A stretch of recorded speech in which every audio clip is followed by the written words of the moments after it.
Blog Talk Radio. Let's go. It's time to attack. We the smartest, fastest, and most vicious. We gonna put them in their place. We coming out here. We gonna take. And he's gonna fire deep. But there inside the 10. Throws Superman. Put route by Edelman. Now they come on a reverse to the near side on a quick run. What's up, everybody out there, and welcome to another edition of Cover 2 with McMillan and Purdue, the show where we talk nothing but NFL football. It's an exciting time for NFL football. It was a crazy weekend, but I'm one of your hosts. I'm Dev McMillan. I'm here at the round table with my partner in crime. We got Fred Purdue in the building. Fred, what's going on? You can take that sigh of relief now, brother. Take that sigh of relief. The stress that I was under on Sunday night was beyond belief.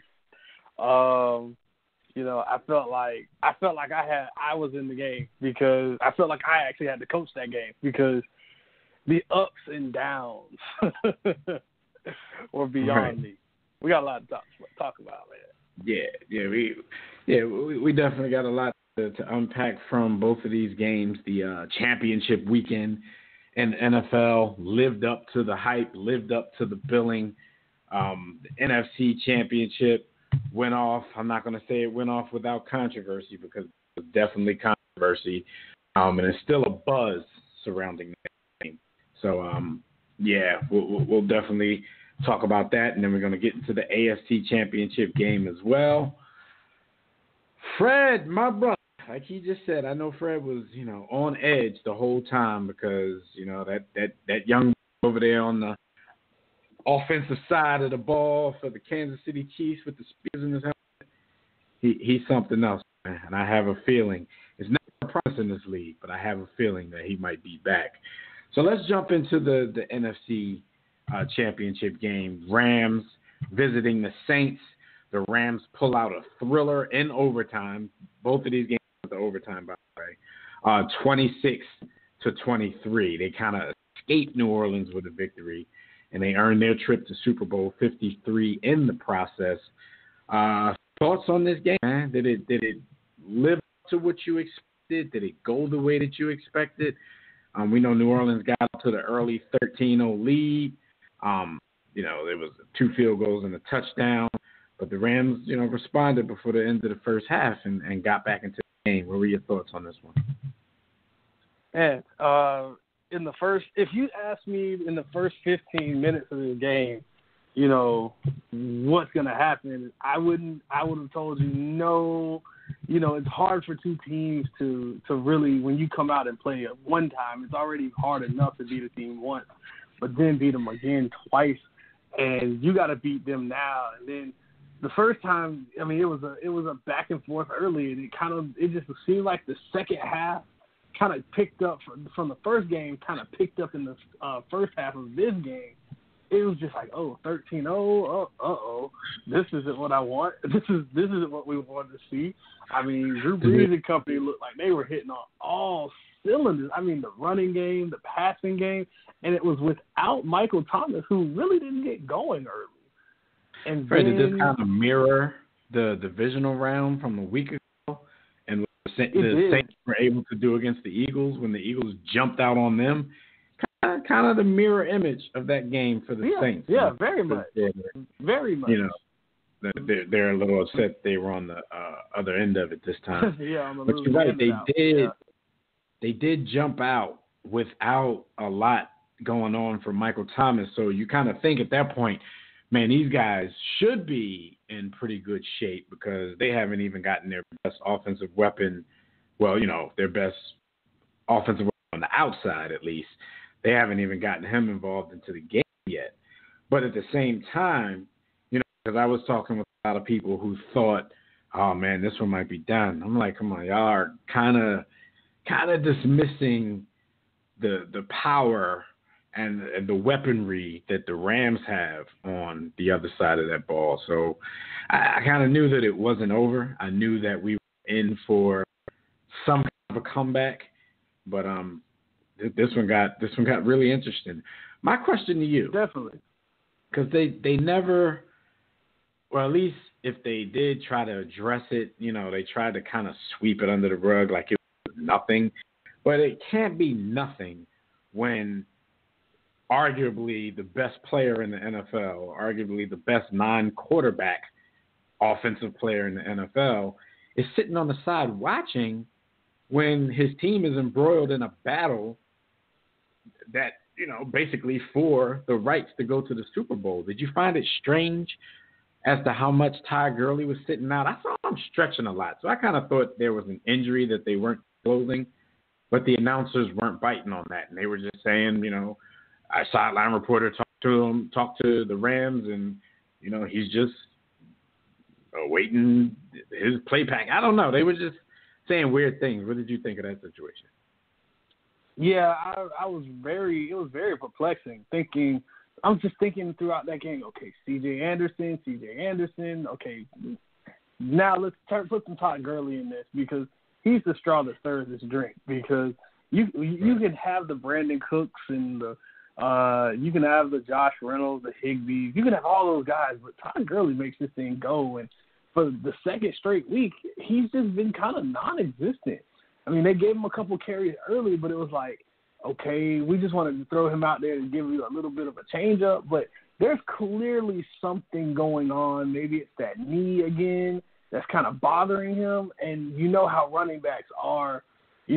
Running back is a very, very sensitive position, and I'm not saying as in like he's not a physical back, although I question his physicality sometimes, Todd Gurley that is. But when it comes to injuries, teams tend to hold guys out a lot more often, especially in bigger games. And I don't think it was a fact of him not wanting to play. He just couldn't go. And they felt like, okay, we have C.J. Anderson, so we can make do. And if he just had to play, they would bring him in. But I really don't feel like the Rams felt like they needed Todd Gurley, especially after last week, after they were able to come away with a win without him. Yeah,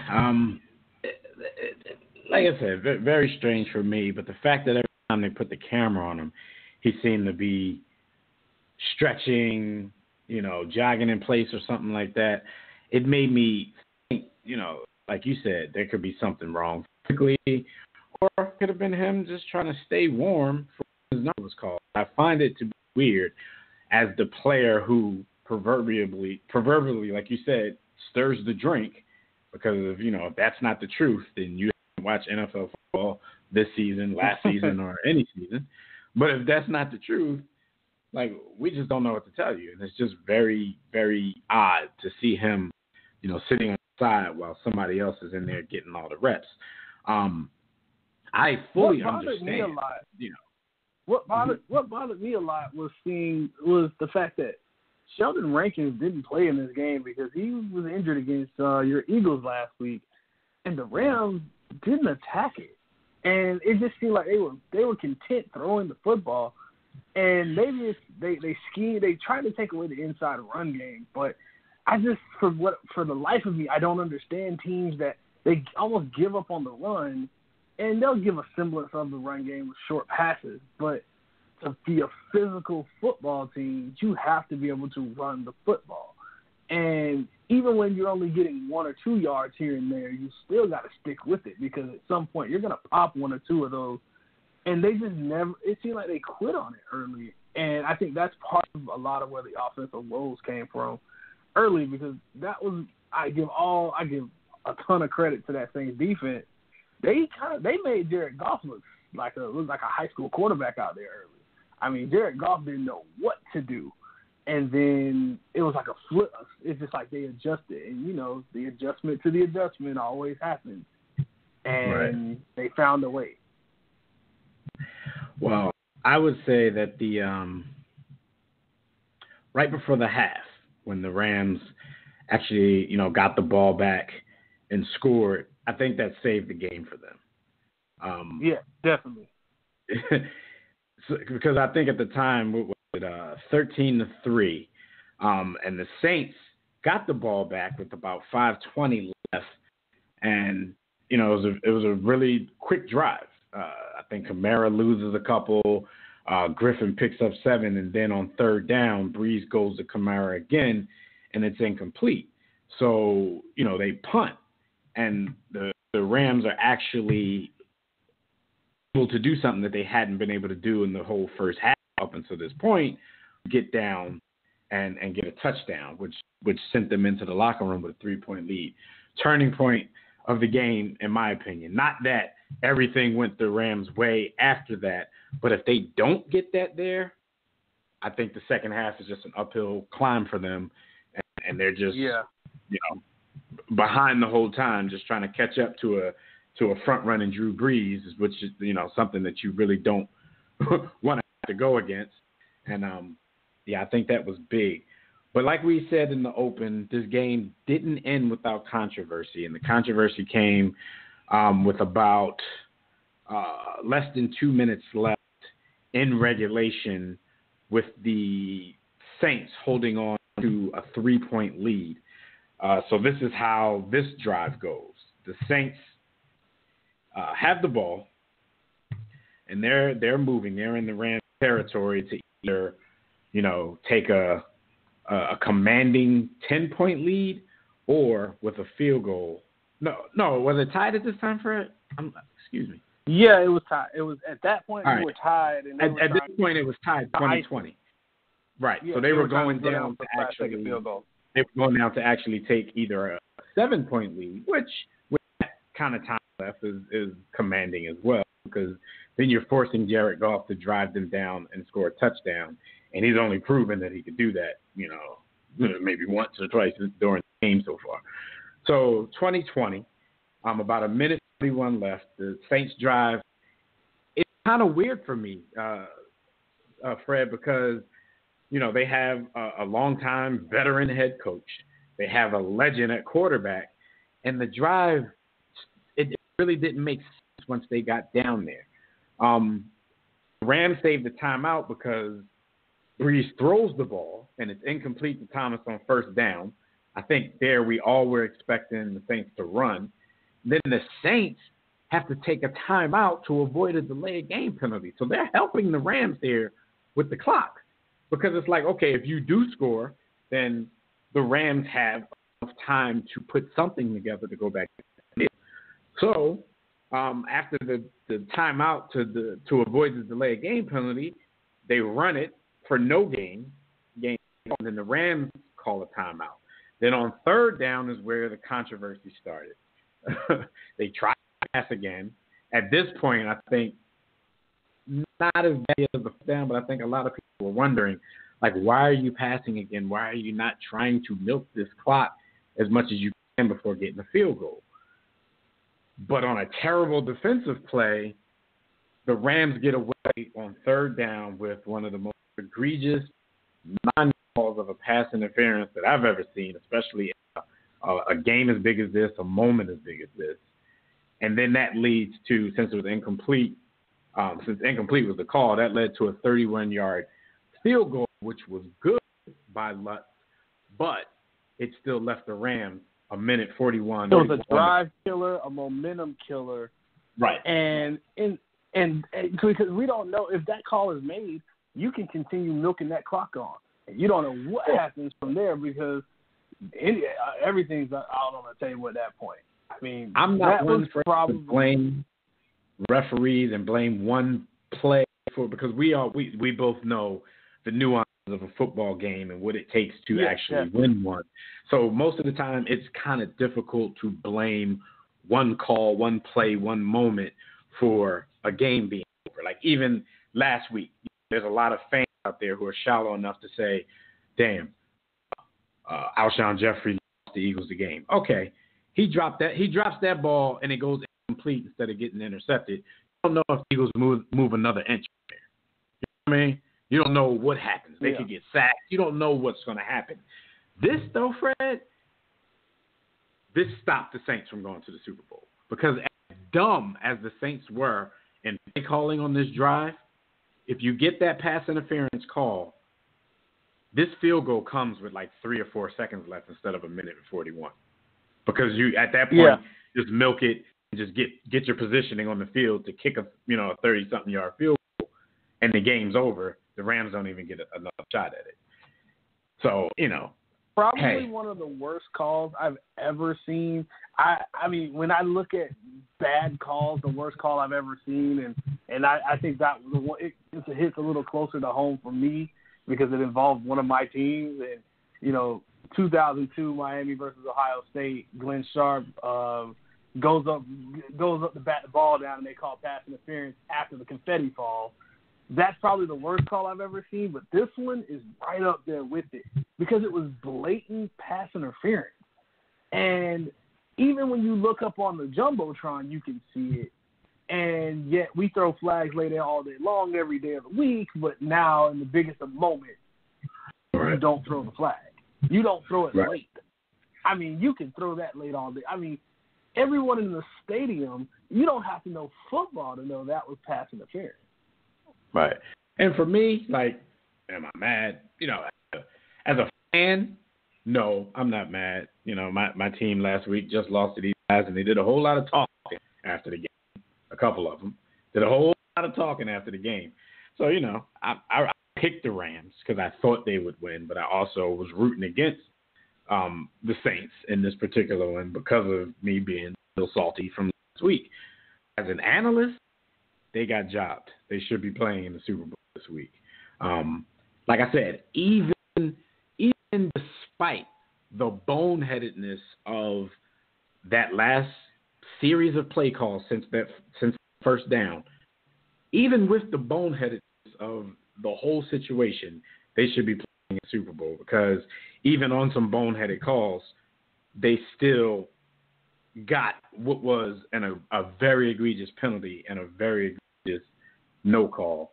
So they definitely got jobbed. And since then, everybody's been talking about this rule where Roger Goodell could actually basically, what did they say? He could either tell the Rams, look, the Saints are going to the Super Bowl. Like he literally has the power to do this.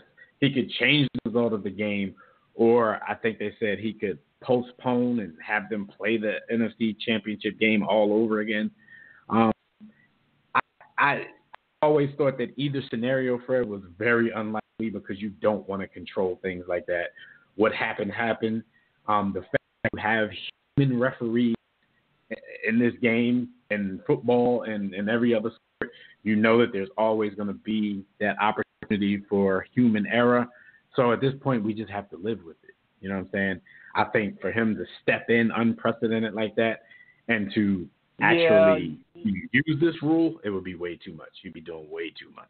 It definitely would be, because if you don't know what could happen, even if, let's say that call, you make that call and they get the spot foul, there's no guarantee they make the field goal. There's no guarantee that the next play that they run, they don't fumble the ball. Granted, it was like 58 yards. He missed last week, and the week before, Cody Parkey did miss a shorter field goal that later on they said ended up being blocked. So you don't know what's going to happen, and that could be the Rams' argument. Like, you don't know if that doesn't happen. How many times have we seen fumbled snaps on field? Right. Ask Tony Romo what happens on a field goal that is supposed to be automatic. Right. A fumbled snap. So you can have something crazy. Football's crazy like that. It's not like any other sport where, there's more chances of an error happening. Bad snap, bad hold, bad kick, just a missed kick. Simple as that. You can't make any kind of drastic decisions like that. The thing I say about the Saints is they left about maybe at least I think they left about 10 points on the board. I know in the first half there was their first possession.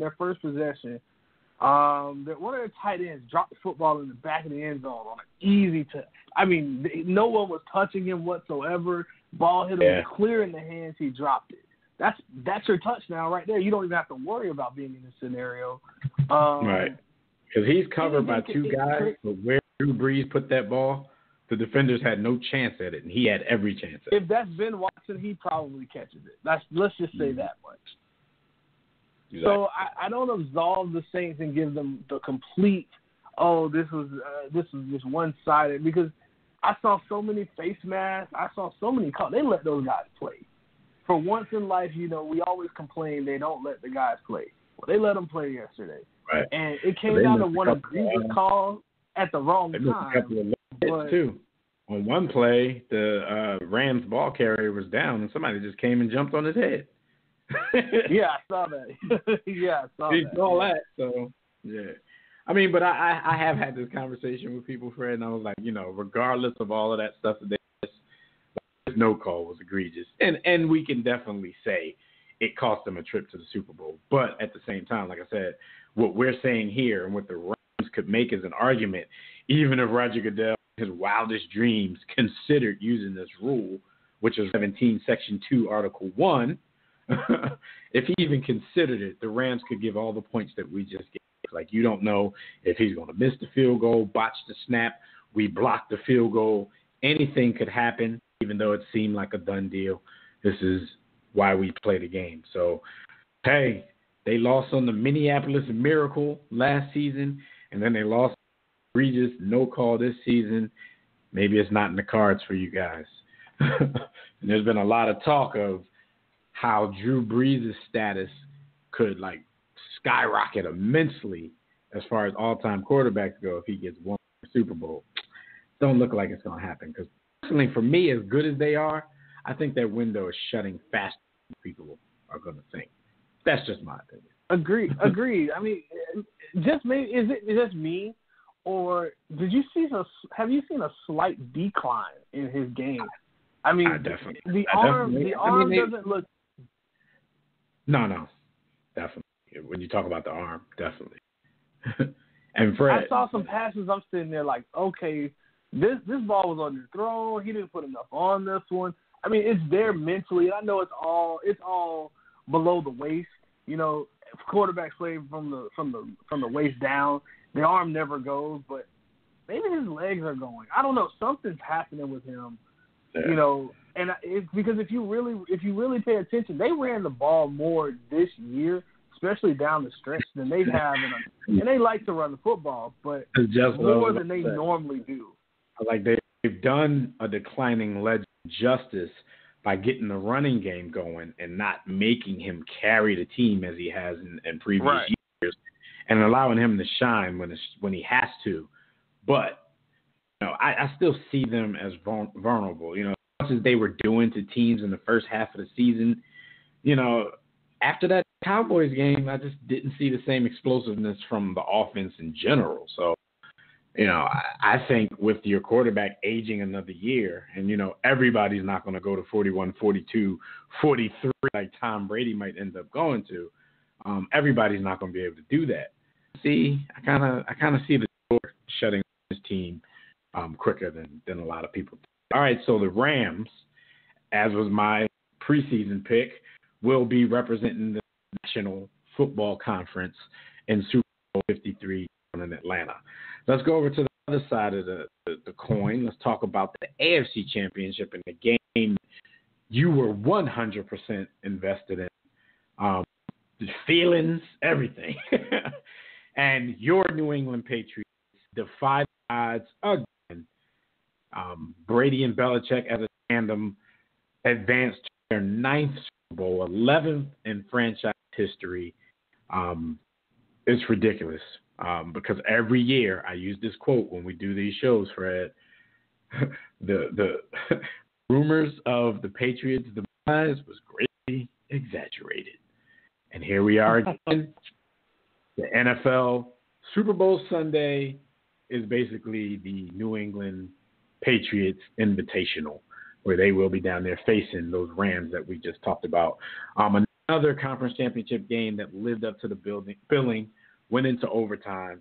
The Patriots pull it out 37-31. Now, this one started kind of like the other game, but it was Patriots getting out to a fast start, Fred. It was quickly 7-0, but it was about to be 14-0 just like that. And then uncharacteristically, Brady doesn't see the linebacker in the end zone, and he throws an interception, which saves the Chiefs behind because they did end up eventually taking that 14-point lead, but instead of course, the 21-0 lead it could have been, it was 14-0. And just like kind of with the other game, people were saying, oh, man, once they went up 14 points, people were like, man, this one's done. I'm like, I don't know. That's an explosive squad. Not so fast. Yeah, I'm like, that's an explosive squad over there in red. Like, this one's not done yet. I'm not saying they're going to win, but this one is not done yet. So what were your thoughts going through this game after they got the lead, after the Chiefs came back and actually made it a game, and then how everything finished up? What were your thoughts on this one? Well, first off, I said, I made a post right about midday. I said, I said many men, and not to quote Tom Brady in his video or whatever he did, but many guys in that locker room said next year will be different, and next year was here, and all the stuff that you did previously up until now was the culmination of that. So, when I look at this, when I saw this game, I said, the Patriots are going to try to come out and do a lot of what they did against the Chargers because they can morph into any kind of an offense you want, really. They're built that way. But that is the thing because the Patriots can be really expensive. If they need to shoot out with you, they will pull out the damn guns and shoot out with you, period. Definitely. Now, for me, the best defense is your offense staying on the field and keeping Pat Mahomes on the sideline. Because if you paid attention to time of possession, just like the Chargers game, the first series, 8 minutes came off the clock so fast. I said, whoa, okay, I like it. Second possession, I'm like, okay, we're going right down the field. We're running the football. We're being physical. And that's the one thing that I wanted to see. How well would the Chiefs be able to stop the run? Because Sony Michel is looking more and more like he could be a really good back. And, the Patriots haven't had a really, really good back since probably the Corey Dillon days. And we know how long that's been. So I know when the time for his contract to come up, they're going to get rid of his ass. Find his replacement. Yeah, don't remind me. And just a little bit of backstory. I actually have a little bit of a connection to Sony Michel. His junior year in high school at American Heritage High School down in Plantation, Florida, coached against him, and I saw a lot of the things that you guys are seeing now.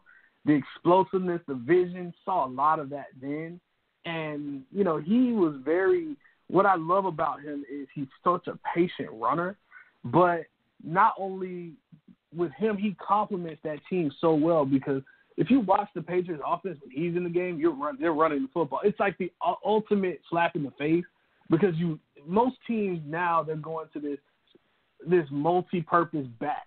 Well, the Patriots have 3 or 4 guys, and they're not hiding the fact that when Sony Michel's in the game, they're running the football. When James White is in the game, they're throwing the football. I mean, it's so obvious. But because they try to keep you off balance, every now and then they'll pop a run with James White or they'll pop a screen with him. And early on, if you told me that the number one offense in this league would be held to 0 points, I'd tell you you're crazy. You're absolutely nuts. And I just was like, when I saw how those first two drives happened, the physicality, it was great. Gronk came through when you least expect him to. I actually said, and if you actually go back to the preview we did, I said Gronk is going to be he's going to be the biggest piece in this because he was irrelevant all season.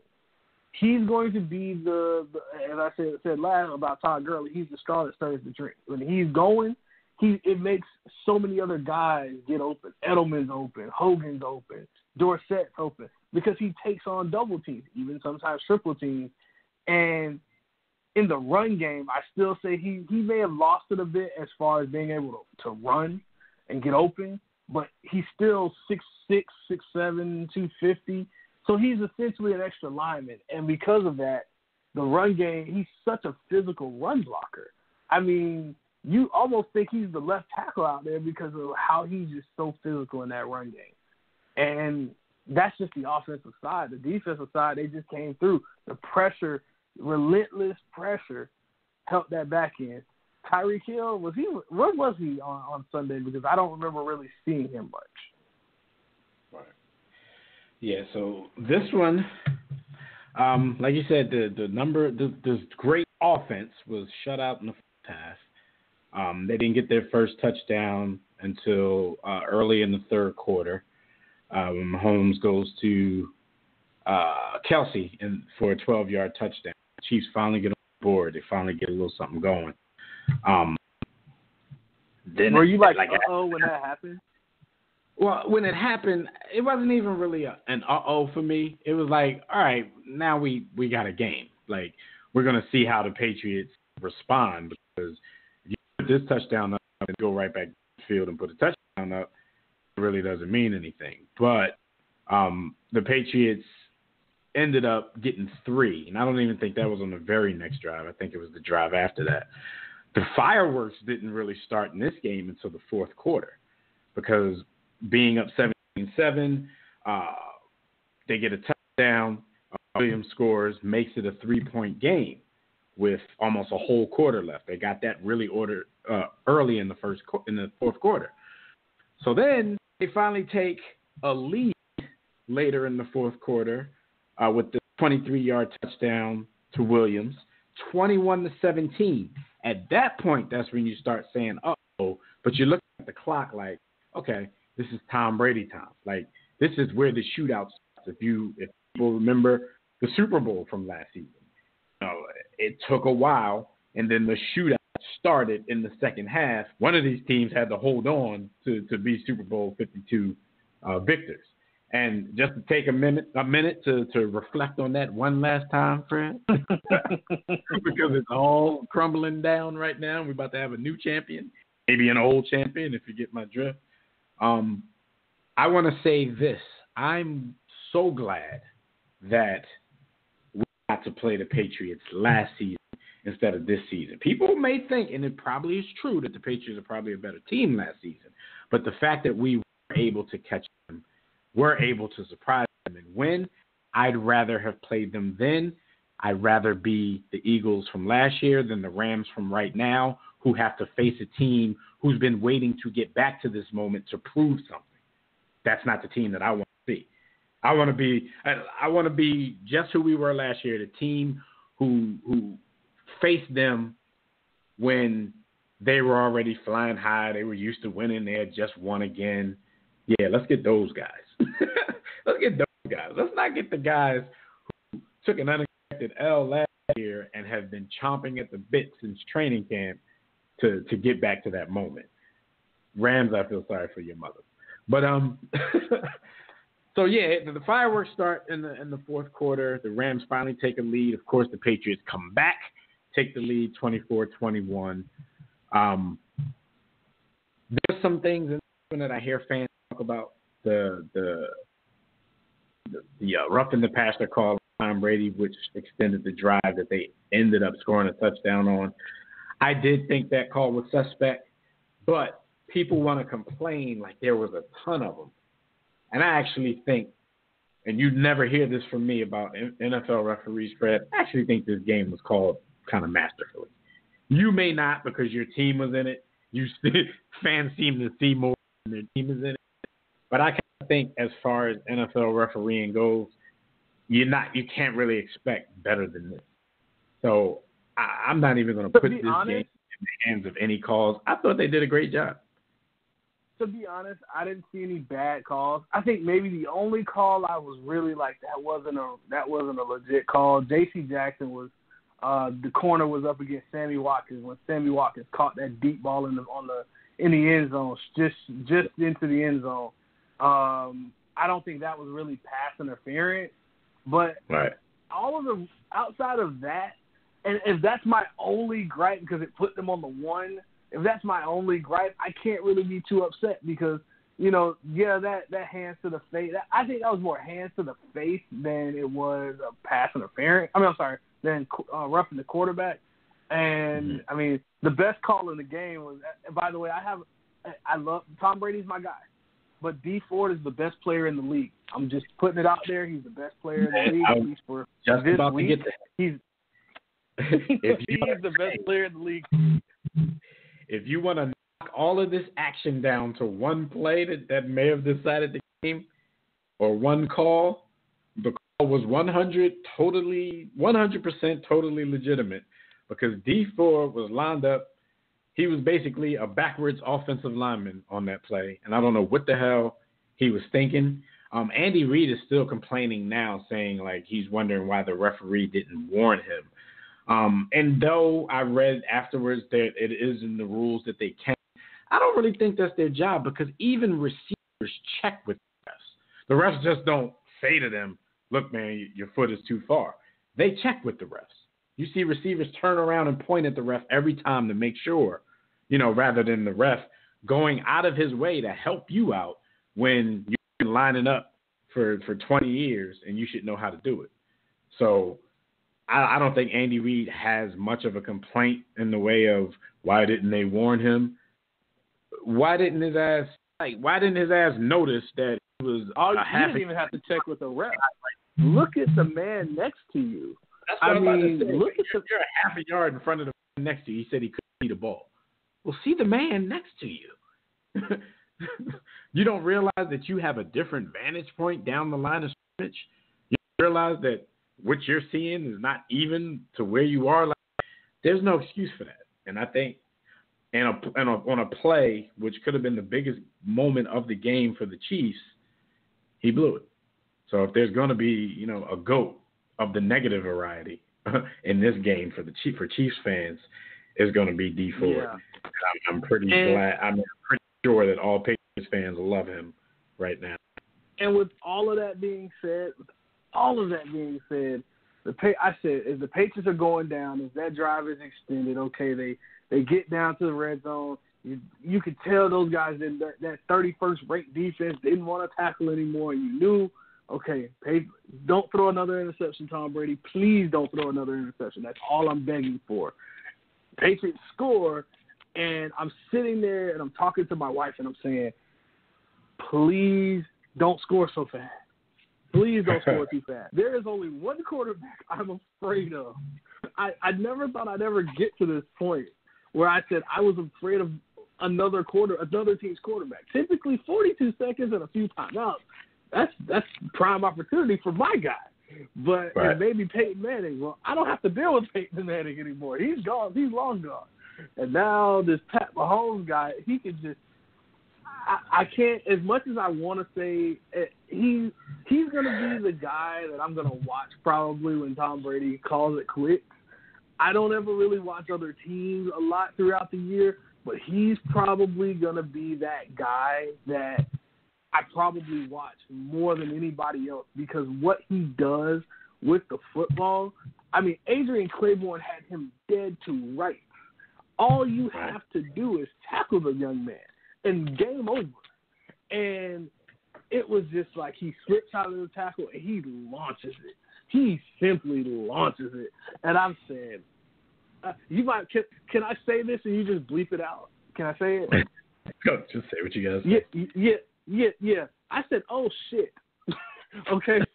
Those were my exact words, and I was just like, "Yeah, and that was I was just like, "Oh man, there's not again," because and that is how good he is. I'm willing to say this, and I know this is a bit early. I may want to wait for another year, and I don't say this about quarterbacks too often. Barring Drew Brees having a miraculous upswing, he's the second best quarterback in the NFL. Calling it now. It was crazy, but look, this is like you said, this is always the Tom Brady thing where you're like, oh man, you can't score too early because he's going to do this, and that happened. It manifested itself in this game, 28-24 Chiefs. They took a lead with 2:03 or something like that left in the game, and Patriots come down and they score a touchdown. They go up 31-28. But then with 40 seconds left in the game, you're thinking, all right, well, all they got to do is hold them, even though we know this offense is explosive. And maybe they shouldn't have tried to be so explosive on the prior drive because then you left Tom Brady too much time. But as good as all that sounds, I'm a believer in score when you can, because you don't know if you slow it down. That's really arrogant thinking. Like, let me slow it down a little bit so I can score later. Look, score when you're allowed to score. Go and do it. So I don't knock teams, players, coach. I don't knock anybody for that. I thought they may have called it a little aggressively and leaving a little bit of time, but you do what you do. And you put the hand in, and you put it in the hands of your defense. Even though they weren't that good this year, they still get paid a lot of money to do something. Go get a stop. They can get a stop. Brady scores. And then in 40 seconds, this guy takes them back down there, ties the damn game up, overtime. Luckily for you guys, you called the right, thing on the coin toss, and they bullied them down there, kind of reminiscent of the opening drive of the game, and the Chiefs never got a chance to score. 37-31, the Patriots are back in the Super Bowl for the 11th time, 9th time under Brady and Belichick. They will face the Rams in Super Bowl 53 on February 3rd down in Atlanta. Breathe, Fred. Breathe. You breathe a sigh. You can finally breathe a sigh. I called this preseason. I said New England has a little bit of a bone to pick, and whoever gets in their way, I didn't expect it to be this road going in. Preseason, I said the Chiefs are going to have a hell of an offense. I didn't expect this to be this hellified of an offense. I don't want to see this team anymore until at least the playoffs. But and that'll probably won't happen that way because how schedules are. But I just hats off to Andy Reid. I really, really hope Andy Reid stays around for at least 10 years. I want to see him make this kid a Super Bowl champion. This might be at some point. Time out. I want to see this kid make Andy Reid a Super Bowl champion. That's what I want to see. Because Andy hasn't been able to get it done yet. Maybe it's the kid that's going to make Andy a Super Bowl champion. This is he had Donovan, and it looked pretty for a while. But and I know you hate it though. You guys can't stand Donovan up there in Philly. But Donovan wasn't horrible, but he didn't have the tools that this kid has. And I don't ever get up in arms about another quarterback. My guy is my guy. I like Aaron Rodgers. I'm not a big, huge, I'm not a fan, but this guy he has all the goods to be Hall of Fame great, and we don't see it often. So I'm not one of those people that he's not all that good. No, he's the goods, and I think Andy Reid has a lot to do with it. And you say he has all the goods, and we all know physically he definitely has all the good, but now I'm going to use, bad English, the goodest good that he has might be some of the things that he showed this season when faced with adversity, because I know you can remember way back to the beginning of the season when he came out the first few weeks killing it. What was the first thing we talked about, when we had to say he's doing this, but we talked about, how will this kid fare when it gets adverse out there? When there's some adversity out there, how will it fare? And I think every test during the season, win or lose, I think he proved himself. Because even in the games he's not like Cam Newton where he falls into a shell. Right. If you notice, Fred, every time he gets into a situation, he gives you a chance to win. The Chiefs' defense could pull it out most of the time. But this kid will leave the field with a lead when you thought the game might have been over earlier.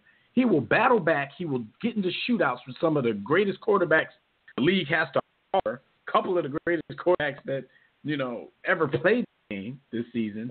He gets into shootouts with those guys, and he holds his own. Now, whether his defense can make that stop or not, that's not really on him.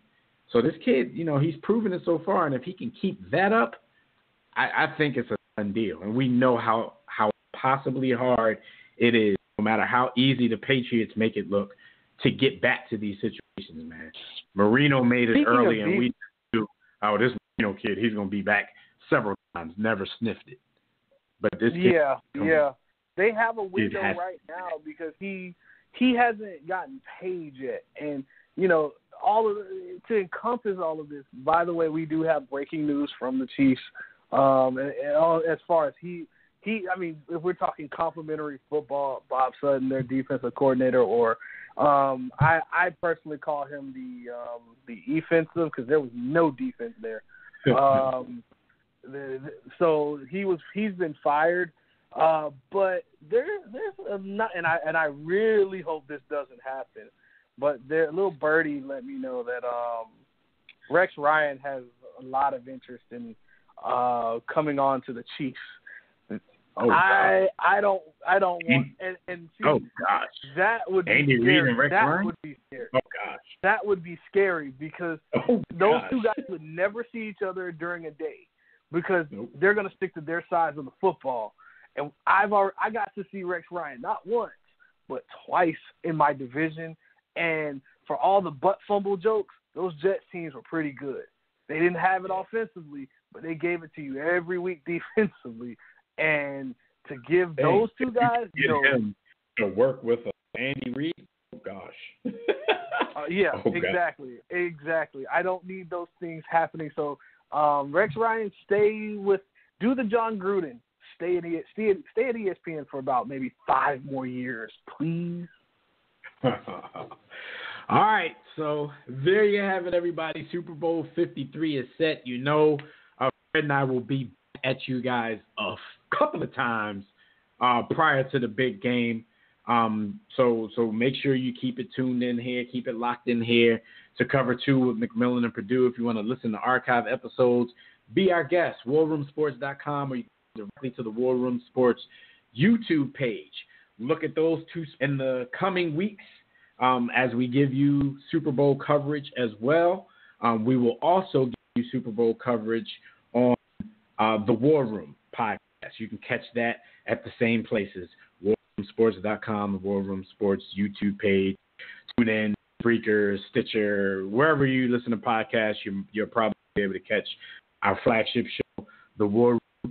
Fred will be on air with us a few times leading up to the Super Bowl with that one as well. So we are going to give you guys 2 weeks straight of Super Bowl 53 coverage up until kickoff, when Fred gets nervous and he stops talking and we never hear from him until after the game. So again, I got to congratulate my partner and his team for reaching this milestone again. They have bigger milestones than mine, so we're going to see if they get that done in 2 weeks. Throughout these 2 weeks, we're going to give you all kinds of things surrounding the game. Then we're going to get serious, and we're going to talk about the X's and O's, the keys to the game, and sometime before it all happens, we're going to give you our picks and with some last-minute announcements. So, Fred, this is going to be a very exciting 2 weeks here, man. If you want to catch us on social media, you know how to do that. We've told you 60 million times. So holla at us. We're here to talk, to argue, to answer your questions, whatever you got in mind. So this has been another episode of Cover 2 with McMillan and Purdue. It's been a wonderful NFL season that's coming to a close in 2 weeks. But for my partner, Fred, I'm Devin. We tell you guys about right about this time because we will see you a few more times, like I said, before the big game. But don't accept mediocrity. Be steadfast in the war against ignorance. We'll see you chumps on top. Going up to LaFell. Touchdown. The fake screen. Sanchez over the middle. Touchdown. Play action. Cutler wide open. Sanzenbacher.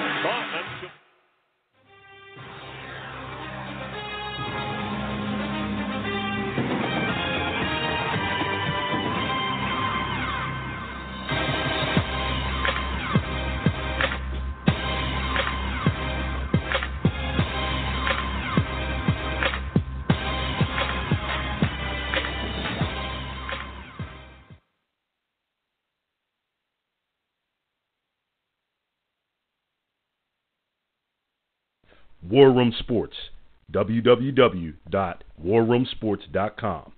What? Ain't no more to it.